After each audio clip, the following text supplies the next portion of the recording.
भजा सभा सुशयन्तो उत्थान्तो सुमङ्गला दुष्यन्तो दुर्गतिं गामिं पुरेन्तो सब पारमिं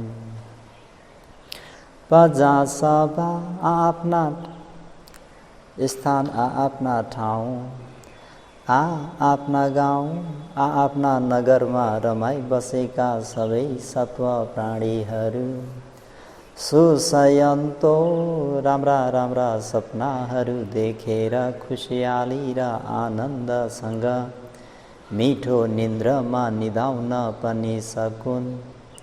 सुमङ्गला मङ्गलमयले छाएर शुभकामनाहरू फक्रिएको भएर उठन्तो राम्रो सुहानी मिरमिरे उज्यालो सुप्रभात रमणीय अरुणोदय झुलमुल झुलमुल उषा कालमा उठ्न जाग्न पनि सकुन्। दुर्गतिं गामिं चार अपाय दुर्गति पुग्ने कारण नराम्रा निर्मित खराब दुश्चरित्र आचरणहरूलाई पनि दुष्यन्तो सजन अस्थ धर्मचक्र मध्यम मार्ग सही उत्तम आचरणद्वारा संहार गर्न पनि सकुन्। सब पारमिं सम्पूर्ण दया परिपूर्ण गर्न योग्य भएका 3.30 भन्ने पारमिता गुण धर्महरूलाई पनि पुरेन्तो एक श्रेणी भन्दा एक श्रेणी अझ भन्दा अझ छिप्पिने गरी निश्चल रूपमा दृढतापूर्वक पूर्ण गर्न पनि सकुन्। यो सारा लोक पृथ्वी धातुमा माटोको स्वभाव धर्म हरेक स्थान जहीँ तहीँ ठाउँ ठाउँमा भए झैँ धरान नगर त्रिरत्न बिहारको यस धर्म मण्डपबाट पुर्याइदिएको हामीहरूको यो मैत्री पनि माटो सरी नै फैलिएर जाओस्। यो सारा लोक पृथ्वी धातुमा हावाको स्वभाव धर्म हरेक स्थान जहीँ तहीँ ठाउँ ठाउँमा भए झैँ धरान उपमहानगरपालिका त्रिरत्न बिहारबाट पुर्याइदिएको हामीहरूको यो मैत्री पनि हावा सरी नै फैलिएर जाओस्। यो सारा लोक पृथ्वी धातुमा पानीको स्वभाव धर्म हरेक स्थान जहीँ तहीँ ठाउँ ठाउँमा भए झैँ धरान उपमहानगरपालिकामा त्रिरत्न बिहारबाट पुर्याइदिएको यो हामीहरूको मैत्री पनि पानी सरी नै फैलिएर जाओस्। एतेन सच्च वचेन अहिले यहाँ प्रकट गरिएको सत्य वचनको प्रभावले सब पानीनो लोकमा भएका सम्पूर्ण प्राणीहरू लगायत तेतो महाकम धर्मलाई आदर गौरव राखी सवर्ण गर्नुहुने सजन वर्गहरू सबै सदा सदा सर्वदा सोथिङ कायिक सुख मानसिक सुख चैतसिक आदि गरिएका सुखहरू र लौकिक लोकोत्तर भोग ऐश्वर्य सम्पत्तिहरूले पनि होन्तु भरिपूर्ण होस्। साधु साधु साधु।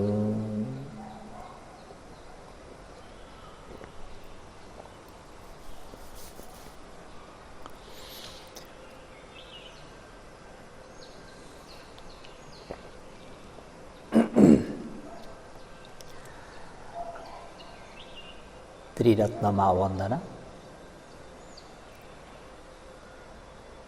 उपाध्याय आचार्यदेखि लिएर देखाउने सुनाउने सिकाउने सबै गुरुवर भन्तेज्यूहरूमा म शिष्यको वन्दना। साथै उहाँहरूको नेत्रीलाई शिरोधार्य गरेर सज्जनवर्ग सद्धर्म प्रेमीहरूलाई आज पनि मङ्गलसूत्रकै सुभाषिता छ या वाचा एतं मङ्गलं मुत्तमम्। सुभाषिता छ या वाचा एतं मङ्गलं मुत्तमम्। राम्रो वचन बोल्नु भन्ने कुरालाई नै लिएर आज पनि थोरै उपदेश गर्न गइरहेको छु। सबैको मङ्गल होस्, भलो होस्, कल्याण होस् भन्ने मेत्रीलाई अगाडि राखेर सज्जनवर्गहरू, जिब्रो भनेको ठुलो तलवार हो र प्रत्येक व्यक्तिको जन्मना साथै जिब्रो लिएर आएको हुँदाखेरि त्यो धारिलो भएको ठुलो भएको त्यो जिब्रोलाई मूर्ख मानिसहरूले नराम्रो अकुशलमा प्रयोग गर्ने गरेर चार अपाय दुर्गति पतन हुन्छन् भनी पण्डितजनहरू, भलात्मी भद्र भलात्मी सत्पुरुषहरूले भनेपछि त्यही वचनलाई प्रयोग गरेर धेरैको कल्याण गर्ने हुन्छन्। त हरेक व्यक्तिलाई आफूलाई पनि प्रिय वचन नै मनपर्छ, कडा वचन मन पर्दैन भनेपछि सम्पूर्ण प्राणीहरू पनि त्यस्तै हुन्। सबैलाई प्रिय वचन मात्र मनपर्छ, कडा वचन मन पर्दैन।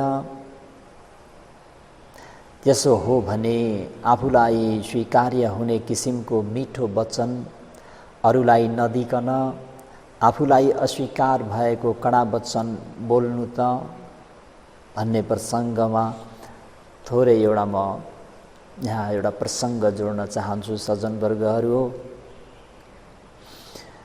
कतिपय कुरा उपमाबाट उदाहरणबाट स्पष्ट हुने भएको हुँदाखेरि परपूर्वकालमा बोधिसत्व वाराणसी देशमा राजा भएर जन्मेका थिए है, राजकुमार भएर जन्मेका थिए। बोधिसत्वकी माँ राजमाता भने अलिकति कडा स्वभावको, रिसाहा भएको, अलिकति चण्ड स्वभाव कि भइबक्सिन्थ्यो, गाली गर्थिन्। बोधिसत्व राजकुमारले पनि आफ्नो राजमातालाई उपदेश दिनको लागि उपयुक्त कारणहरू खोजि नै रहनु भएको थियो। कुनै उदाहरणबाट बुझाउन भए असल हुने थियो भन्दै उहाँले एउटा उपमाको मौका खोजिरहनु भएको थियो। एक दिन बोधिसत्व आफ्ना सेनाहरूका साथ भनौँ, अमात्यहरूका साथ, नर्तङ्गीहरूका साथमा रजो ध्यानमा घुम्नको निम्ति निस्किनु हुँदाखेरि आफ्नो राजमातालाई पनि सँगै लिएर उहाँ जानुभयो। यसरी रजोध्यान जाने क्रममा बाटोमा टिट्टिबग भन्ने पन्छीको आवाज सुनेर उहाँसँग गएका मानिसहरू सबैले ए कर्कश बोल्ने पन्छी त नकरा भन्दै सबैले कान थुने। एक कर्कश बोल्ने पन्छी त नकरा भनेर सबैले कान थुने। सज्जनवर्गहरू, एवं प्रकारले अझै त्यहाँबाट अगाडि बढ्ने क्रममा उहाँहरू रजो ध्यानमा प्रवेश गर्नुभयो। रजो ध्यानमा प्रवेश गरिसकेपछि बगैँचामा घुमिरहँदा फुलका बोटहरू र हाँगाबिगा शाखाहरूले पुरै झम्म भए परेको विशाल वृक्षको माथिबाट कोइली कराउँदाखेरि सबैले त्यो आवाज सुने। त यसो मधुर बोल्ने पन्छी फेरि पनि गाऊ, तिमी फेरि पनि गाऊ भनी सबैले गर्दन तन्काई तन्काई कान दिएर सुनिरहे। त बोधिसत्वले पनि यही नै मौका खोजिरहनु भएको थियो कि राजमातालाई कसरी मैले कुरा बुझाउँ भनेर उहाँले पनि यही मौका नै खोजिरहनु भएको थियो। उक्त तथ्यलाई नमुना बनाएर बोधिसत्वले आफ्नो राजमातालाई हे माँ, टिटिबग पन्छीको बोली सुन्दा सबैले कान थुने, कर्कश बोल्ने वचन कसैलाई पनि सुन्न मन पर्दैन भनिसकेपछि फेरि आफ्नो राजमातालाई रूप लावण्य राम्रो भए पनि, आकर्षक भए पनि, स्वर नराम्रो भयो भने, शब्द बोली वचनहरू नराम्रो भयो भने, यस लोक र परलोकमा जुनसुकै लोकमा भए पनि कसैले पनि मन पराउँदैनन्। त्यो व्यक्तिलाई कसैले पनि रुचाउँदैनन्। कोइली पन्छीको रूप कालो भई नराम्रो भए तापनि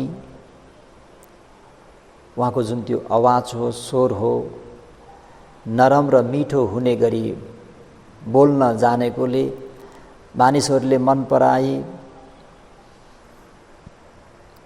उनलाई त्यो हेरिराखेर अझै पनि अनुरोध गरे,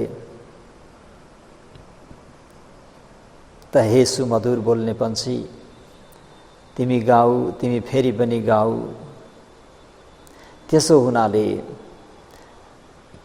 प्रज्ञा ज्ञानले तुलना गरी मिठो राम्रो वचन मात्र बोल्नु योग्य छ भनेर आफ्नो मालाई यसरी उहाँले त्यो एउटा टिटिब र कोइली पन्छीको उदाहरण दिएर एउटा कर्कश शब्दलाई कसैले पनि सुन्न चाहनन्, सबैले कान थुने अनि अर्को त्यो रूपवर्ण राम्रो नभए तापनि सुमधुर आवाज भएको हुँदा, सुमधुर स्वर भएको हुँदा सबैले घाँटी तन्काई तन्काई हेरे जस्तै अनि यो उदाहरण दिए।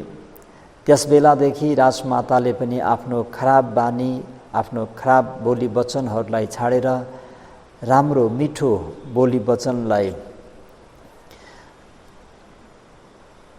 बोल्ने गरेकी थिइन् भनेर यो सुजात जातक बोधिसत्वले उपदेश गर्नुभएको थियो। त सज्जनवर्गहरू, यो सुभाषिता छ या वाचामा हिजो पनि भने सत्य वचन बोल्नु, झुटो वचन नबोल्नु, प्रिय वचन बोल्नु, फरुसा वचन, कठोर वचन नबोल्नु, धर्मानुकूल वचन बोल्नु, वायतको कुराहरू नगर्नु, व्यर्थका कुराहरू नगर्नु, सुभाषित वचनहरू बोल्नु, पिसुना वचन नबोल्नु भनेर यसरी चारवटा कुरा आउने भएको हुँदाखेरि सज्जनवर्गहरूलाई आज फेरि पनि म सोही विषयलाई लिएर अलिकति थोरै व्याख्या गर्न गएको सज्जनवर्गहरू है। त मुसावादा, झुटा कुरा नगर्नु, सत्य वचन बोल्नु। झुटा कुरा बोल्दाखेरि, झुटो आरोप लगाउँदाखेरि हाम्रो बोधिसत्व पनि यसरी चार अपाय दुर्गतिमा गएको एउटा प्रसङ्ग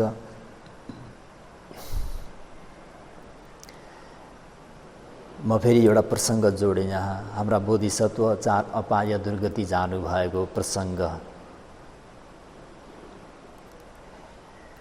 परपूर्व कालमा यो संसारमा सब्ब भिबु भन्ने तथागतको प्रादुर्भाव भइबक्सेको थियो। त्यस बखत हाम्रा गौतमसम्म सम्बद्ध हुने बोधिसत्व रक्षा, छल्याहा, दुराचारी भइबक्सिन्थ्यो। हाम्रा बोधिसत्व पारमिता गुणधर्म पुरा गर्दै आउने व्यक्ति सब्बा भिबु भन्ने तथागतको लोकमा प्रतुभाव हुँदा हाम्रा बोधिसत्व अलिकति दुराचारी भएका व्यक्ति थिए। सब्बा भिबु नाम भई बक्सेका तथागतका नन्द भन्ने स्थवीर उहाँ जो क्षीणाश्रावी भई बक्सिन्थ्यो, उहाँ नन्द स्थिवीर एक दिन भिक्षाटनमा गइरहेको अवस्थामा हाम्रा बोधिसत्वसँग भेट भयो। त्यसवखत बोधिसत्वले नन्द स्थिवीरलाई तिमी त अरूको अगाडि मात्र यस्तो स्वभाव देखाएका हौ, तिमीले अरूको अगाडि मात्र यस्ता स्वभाव देखाएका हौ, मानव इन्द्रिय संयमी जस्तो कसैले पनि नदेख्ने ठाउँमा तिमी नराम्रो काम गर्छौ।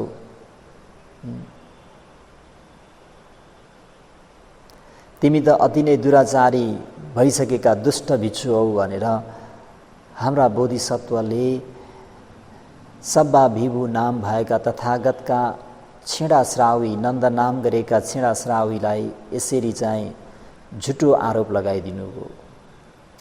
यसरी असत्य वचन बोलेको हुँदाखेरि त्यो असत्य झुटा वचनद्वारा मन परी आरोप लगाउनु हो। यसरी झुटा वचनबाट मन परी आरोप लगाएको हुँदाखेरि हाम्रा बोधिसत्व मृत्युपछि असत्य कुराले गरेर अकुशल कर्मले गर्दा नर्कमा पतन भए। सज्जनवर्गहरू, उनले 10,000 वर्षसम्म नर्क भोग गरे भन्ने आउँछ। सब्बा विभु बुद्ध सनन्दो नाम सिसावको तं अभखाय निरयो चिरं संसरितं मया। सब्बा विभु बुद्ध सनन्दो नाम सिसावको तं अभखाय निरयो चिरं संसरितं मया। सबै क्लेशलाई जित्नु भएका सब्बा विभु नाम भएका भगवान शास्ताका नन्द भन्ने श्रावक भई बक्सिन्थ्यो। उनलाई झुटो आरोप लगाई गाली गरेको फलद्वारा धेरै समयसम्म नर्कमा घुमे। तं अभखाय निरयो, उहाँलाई झुटो कुराद्वारा आरोप लगाएको हुँदाखेरि चिरं संसरितं मया। निरय भन्ने नर्कमा चिरं चिरकालसम्म संसरितं मया, म चाहिँ संसरितं संसरण गर्नु पर्यो।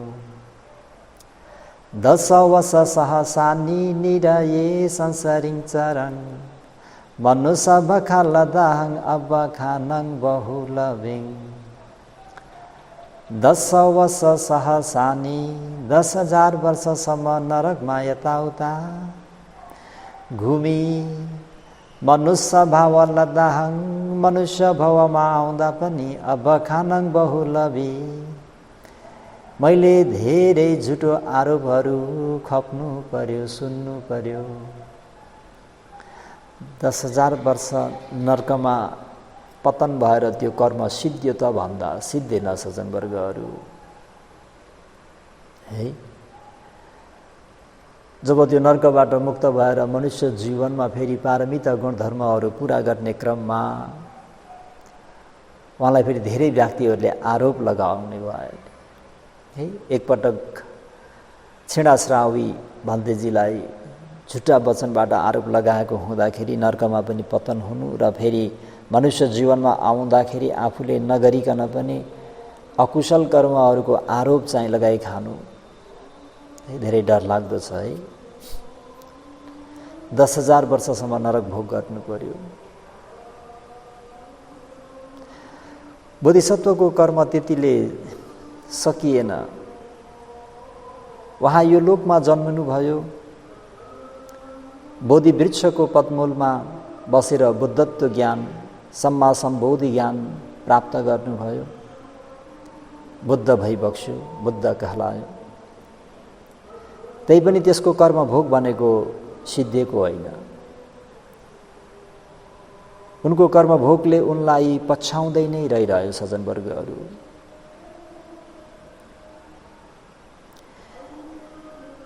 एक समय भगवान शास्ता श्रावस्ती जितवन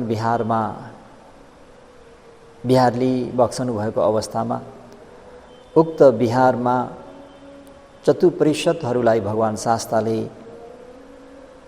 धर्मोपदेश दिइरहनु भएको थियो। त्यसबेला भगवान शास्ताको भगवान बुद्धको लोकप्रियतालाई तीर्थङ्कराचार्यहरूले सहन सकेनन् अनि उनीहरूले आफ्ना एक चेली चिन्चा मानविका भन्ने एक आइमाईलाई उहाँको बेइज्जत गर्न पठाए। ती आइमाईले गर्भवती जस्तो देखाई बिहारमा आएर तथागतको अगाडि उभिन् अनि तिनले सबैको अगाडि औँलो ठडाएर तथागतलाई आरोप लगाइन्। सज्जनवर्गहरू, भो श्रमण, तिमीले मसँग रसरङ्ग मात्र गर्यौ, तिमीले मलाई पटक्कै वास्ता गरेका होइनौ, न त तिमीले आफ्ना शिष्यहरूलाई नै हराएका पनि छौ। तिमी त चिन्ता नै नलिकन बस्न सक्ने रहेछौ। यसरी असत्य वचनबाट चिन्चा मानविकाले सम्मा सम्बुद्धलाई लान्छना आरोप लगाइन्। देवब्रह्म मनुष्यहरूका शास्ता गुरु आचार्य भई बक्सेका भगवान शास्ताले आरोप सहनु परेको अकुशल कर्मको विपाकबाट हो। है र त्यही भएर तेन कम्म वससेन चिन्चा माणविका ममं अबाचेकी अभूतेन जनकाय स आगतो। तेन कम्म वससेन, तेन कम्म त्यो कर्मको अवशेषले, कुन कर्म? सब्बा विभु नाम गरेका तथागतका नन्द नाम गरेका छेना श्रावीलाई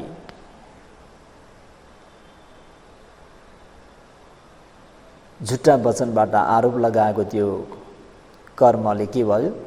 नरक पतन भए। मनुष्यलोकमा आउँदाखेरि पनि धेरैबाट आरोप र धेरैबाट लान्छना सुन्नुपर्ने भयो।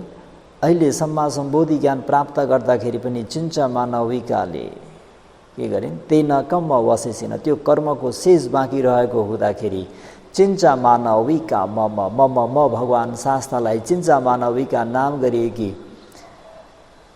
एक महिलाले मलाई सभाको बीचमा झुटो आरोप लगाइन्। जनकाय स आगतो। बडा डरलाग्दो छ सज्जनवर्गहरू। असत्य कुरा गरेको विपाकले कसैको पनि मुख हेर्दैन। त्यो अकुशलले भिक्षु पनि भन्दैन, सामनेर पनि भन्दैन, अनागारिका पनि भन्दैन, उपासक पनि भन्दैन, उपासिका पनि भन्दैन, त्यागी पनि भन्दैन, गृहस्थी पनि भन्दैन, बिहार दाता पनि भन्दैन, केही पनि भन्दैन। सज्जनवर्गहरू, कसैको मुख उसले हेर्दैन। असत्य कुरा गरेको विपाक साह्रै नै भयानक डरलाग्दो हुन्छ। त्यसकारण हामीले पनि असत्य कुरा गर्नुबाट अलग भई बस्न सक्नुपर्छ। सज्जनवर्गहरू, यदि असत्य कुरा गर्नुबाट अलग हुन सकेन भने गाह्रो पर्छ। है, यो भयो असत्य वचन। अर्को त्यो प्रिय वचनको ठिक विपरीत के हो भन्दाखेरि पिसुन वाचा।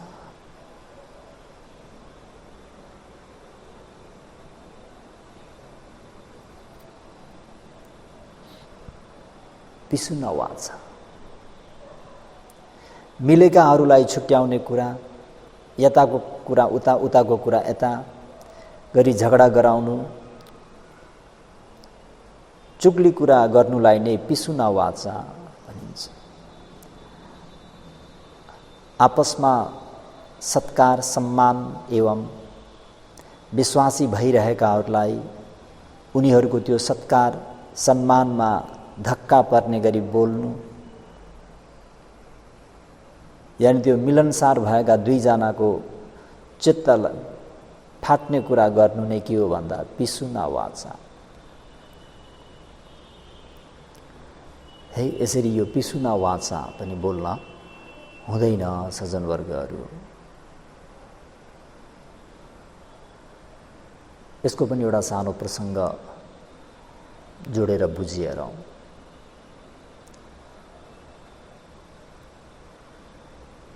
तथागत सम्यक सम्बुद्धको समयकालको घटना हो सज्जनवर्गहरू। गिर्धकूट पर्वतबाट नारद स्थविर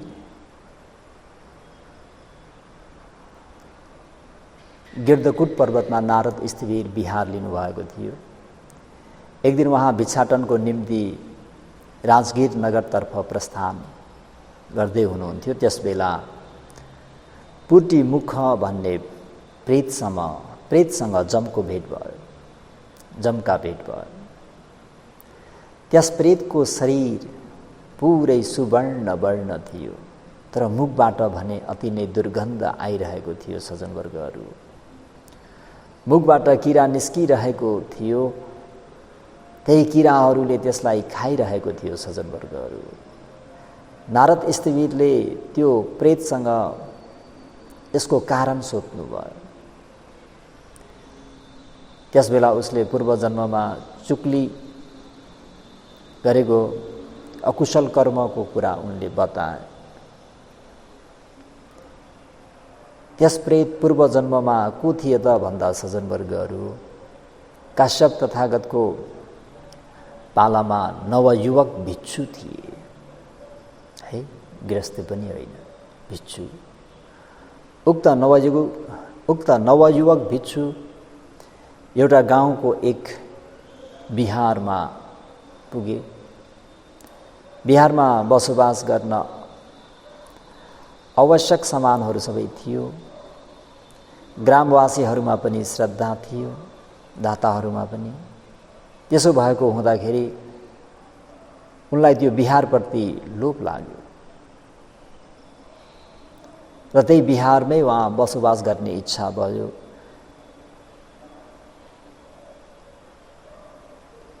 त्यति इच्छा मात्रै भएको होइन, बस्ने त्यो बिहारलाई आफ्नो निजी तुल्याउन पनि उनले चाहे, आफ्नो व्यक्तिगत जस्तो बनाउन चाहे। त्यो बिहारमा भने दुईजना भन्तेजीहरू आगावै ऊ नजाँदै पहिल्यैदेखि बसोबास गरिरहनु भएको थियो। दुईजना भन्तेहरू एकदमै साह्रै मिलनसार, एकदमै दाजुभाइ जस्ता यसरी मेलमिलाप गरेर बिहार लिइरहनु भएको थियो। ती दुई वर्गी भन्तेजीहरूलाई निकालेर पठाउन उनले षड्यन्त्र गरे सज्जनवर्गहरू। कस्तो षड्यन्त्र गरे त भन्दा चुक्ली कुरा निकालेर दुईजनामा झगडा गराइदिने। दुवैजना झगडा गर्दै बिहारबाट निस्किने उनले बनाए। यता भन्तेजीसँग गएर तपाईँलाई त उहाँ भन्तेले यसो भन्नुहुन्थ्यो, फेरि यता आएर उतादेखि हजुरलाई त उहाँ भन्तेजीले यस्तो भन्नुहुन्थ्यो भनेर त्यति वर्षदेखि लगभग 60 वर्षदेखि सँगै बसेर आउनुभएको हो क्या है। दाजुभाइ जस्तै एकदमै एक आपसमा स्नेह मैत्री राखेर आउनुभएको भन्तेजीलाई त्यो बिहारको कारणले, त्यो बिहार आफ्नो बनाउने, निजी बनाउने कारणमा यी नवयुवक भन्तेजीले, भिक्षुले दुईजना भन्तेजीहरूको मनमा चित्त फाट्ने कुरा गरिदिए। त के भयो त भन्दा नतिजा भन्तेजीहरूमा खडाङखुडुङ भयो। दुवैजना झगडा गर्दै कि म यो बिहारमा मात्रै मेरो लागि छ र म जहाँ गएर पनि बस्न सक्छु, मेरो लागि बिहारको कुनै चिन्ता छैन, यो त्यो भनेर तपाईँ मात्रै सक्नुहुन्छ र म पनि सक्छु भन्ने कुरामा दुवैजना पूर्व र पश्चिम एक एकजना लागे। अनि ती नवयुवक भिक्षु उक्त बिहारमा एक्लो भए, उनको बिहार भयो भनौँ। त यसरी रहँदा बस्दै दीर्घकाल लामो समय बितेर आयो। एक दिन ती दुवैजना भन्तेजीहरूको एउटा स्थानमा भेटघाट हुन्छ। पहिलादेखि सँगै मैत्री थियो, स्नेह थियो। आपसमा कुशल वार्ता गरे, के छ कसो छ, कहाँ हुनुहुन्छ सोधे। दुवैजनाले हामी त यस्तो उस्तो हो कुरा गर्दै जाँदाखेरि त के भयो त भन्दाखेरि चुक्लीको कुरा छर्लङ्गै बुझे। यही त्यो नवयुवक बिछु आएको कारणले पो हामीमा यस्तो भएको रहेछ। अनि ती दुवै जनामा फेरि पहिला जस्तै नै मेलमिलाप भयो। भावना अभ्यास गर्दा गर्दै उहाँहरू आफ्नो काम सिद्ध गरे। जुन उद्देश्यले बिच्छु गिर त्यागेर बिच्छु भएका हुन्, प्रवजित भएका हुन्, छिडाश्रावी भए अरहन्त मार्ग ज्ञान फल ज्ञान प्राप्त गरी बक्से। यता ती चुक्ली लगाउने बिच्छु भन्नुहुन्छ भने केही समय नबित्दै आफूले गरेको अकुशल कर्ममाथि सन्ताप गर्दै मृत्यु हुनु पर्यो। मरणपछि अवैची नर्कमा उनी पनि पतन भए। एक बुद्धबाट अर्को बुद्धसम्मको समय अवधिसम्म नरक भोग गर्दै यस जन्ममा यसरी चाहिँ प्रेतको रूपमा उनी जन्म लिन आए। त यो पेतवत्थुमा उल्लेख गरिएको छ।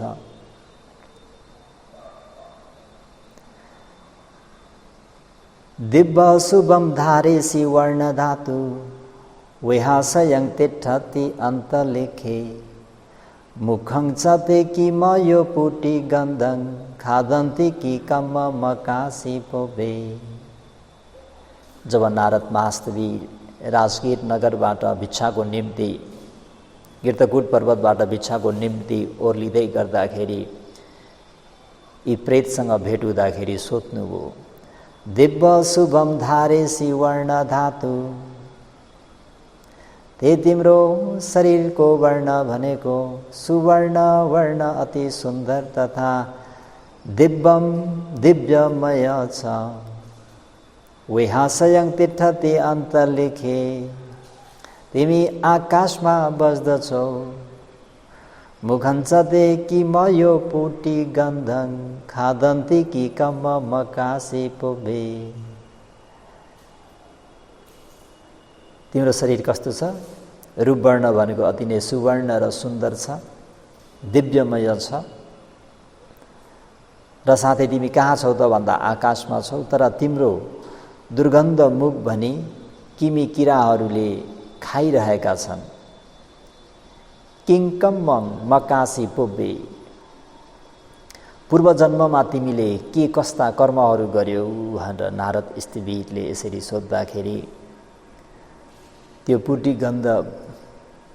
पुटी मुख भएका प्रेतले कसरी जवाब दिन्छन् त भन्नुहुन्छ भने समणो अहं पपोति दुष्ट वाचो तपसी रूपो मुख स असंयतो लदा च मे तपसा वर्ण धातु मुखं च मे पिशुणिये न पुटी। समणो अहं पपोति दुष्ट वाचो तपसी रूपो मुख स असंयतो। म अघि अति दुष्टवादी पेशून्यवादी तथा झुटवादी थिए। श्रमण भेष धारण गरेर पनि मेरो मुख बोली भनी संयम थिएन, जताभावी बोल्ने गर्थे। लदा च मे तपसा वर्ण धातु, ब्रह्मचारी तपस्वी भएको हुनाले मेरो शरीर सुवर्ण वर्ण झैं भयो। मुखं च मे पिशुनिए न पुटिङ, तर पेशून्यवादी भएको हुँदा मेरो मुख दुर्गन्धपूर्ण भएको छ। अघि म कस्तो थिए त भन्दाखेरि दुष्टवादी, पेशून्यवादी, झुट्टावादी, श्रमण भेष धारण गरेर पनि मेरो मुख भनी संयम थिएन, जताभावी मन परी बोल्ने गर्दथे। तर म के थिएँ त भन्दाखेरि भिक्षु थिएँ, हैन, ब्रह्मचारी तपस्वी भएको हुनाले मेरो शरीर के भयो त भन्दा सुवर्ण वर्ण चाहिँ भयो। तर पेशून्य वाचा, प्रिय शून्य भएको कसैलाई सुन्न मन नपर्ने, एक आपसमा चित्त फटाउने त्यस्तो शून्य, प्रिय शून्य भएको वचन बोल्दाखेरि मेरो मुख दुर्गन्धले युक्त भइरहेको छ र मेरो मुखदेखि निस्केका किमी कीटाणुहरूले मेरो मासु नै खाइरहेका छन्। तादिसं तदा नारदं सामं देठं अनुकम्पा काये कुशलवदेयं मापे सुनंग माच मुसा अभाणी यखोतु अंग होसी काम कामी। नारद हे नारद भन्तेजु, यो मेरो रूप स्वयं तपाईले देखि बक्स्यो। बेशून्य बोली नबोल्नुहोस्, झुटा वात नगर्नुहोस्। अनुकम्पा राखी हित सुख तथा असल कुरा मात्र बोल्नुहोस्। यस्तो गर्नाले इच्छा गरेको पाउन सक्ने यक्ष अथवा देवता हुन सकिन्छ भनेर सज्जनवर्गहरू यसरी ती प्रेतले चाहिँ हाम्रो नारद स्थिवीरलाई म एउटा श्रमण भएर पनि, भिक्षु भएर पनि मैले आफ्नो वचनलाई संयम नगर्दाखेरि, वचनलाई मनपरी बोल्दाखेरि यो वचन रूपी तलवारले अन्तिममा कसलाई काट्यो त भन्नुहुन्छ भने मलाई नै काटिरहेको छ भन्तेजी। त्यही भएर यो वचन भनेको ठुलो छुरा जस्तै हो, धारिलो छुरा जस्तै हो। बोल्न जान्यो भने सबैको लागि कल्याण हुन्छ, हित हुन्छ, उन्नति अभिवृद्धि हुन्छ भने बोल्न जान्दैन र मनसाय राम्रो भइदिएन भने ती बोलेका वचनहरूले आफ्नो पनि अनर्थ हुन्छ र आफ्नो कारणले गर्दाखेरि यसरी मिलेर बसेका भन्तेजीहरूको पनि चित्त फाट्न गए जस्तै आफ्नो बोलीले गर्दाखेरि अरू पनि बिग्रिन पुग्छन्, अरूलाई पनि दुःख हुन्छ। त्यसर्थ गएर भनिदिनु होला भन्तेजी, हजुरले त मलाई स्वयं देख्नुभयो, त म साक्षी भएको हुँदाखेरि मलाई साक्षी राखेर चाहिँ आफ्ना सब्रह्मचारी सामने अनागारिकादेखि लिएर उपासक उपासिकाहरूलाई भनिदिनुहोस् कि पेशून्य वाचा, प्रिय शून्य भएको वचन नबोल्नुहोस्, त्यसले त्यो धारले आफैलाई नै काट्छ भनेर उहाँले यसरी सम्वेगयुक्त कुरा बताए जस्तै तपाईँ हामीहरूले पनि झुटा कुरा आदि गर्न हुँदैन। त्यही भएर भगवान् शास्त्रले मङ्गलसूत्रमा सुभाषिता छ या वाचा एतं मङ्गलं उत्तमम्, सुभाषित वचन बोल्नु अति मङ्गलकारी हो, धर्म अनुसार वचन बोल्नु अति नै कल्याणकारी हो, प्रिय वचन बोल्नु अति नै उत्तम हो र सत्य वचन बोल्नु भनेको इहलोक पनि नभइकन परलोक पनि सुध्रिने भएको हुँदाखेरि तपाईँ हामीहरूले मङ्गलसूत्र अन्तर्गत रहेको सुभाषिता छ या वाचा एतं मङ्गलं उत्तमम् भन्ने यो लौकिक मात्र नभइकन लोकोत्तर मङ्गल पनि साथ लिनुहोस् भन्दै आज सुभाषिता वाचालाई यतिमै समाप्त गरौँ। भवतु सब मङ्गलम् इदं मे दानम् आशवख्या वहं होतु, इदं मे पुण्यं निबानस्स पचयो होतु, इदं मे पुण्यं सब्बे सत्ता अनुमोदन्तु, सुखिता भवन्तु। साधु साधु साधु।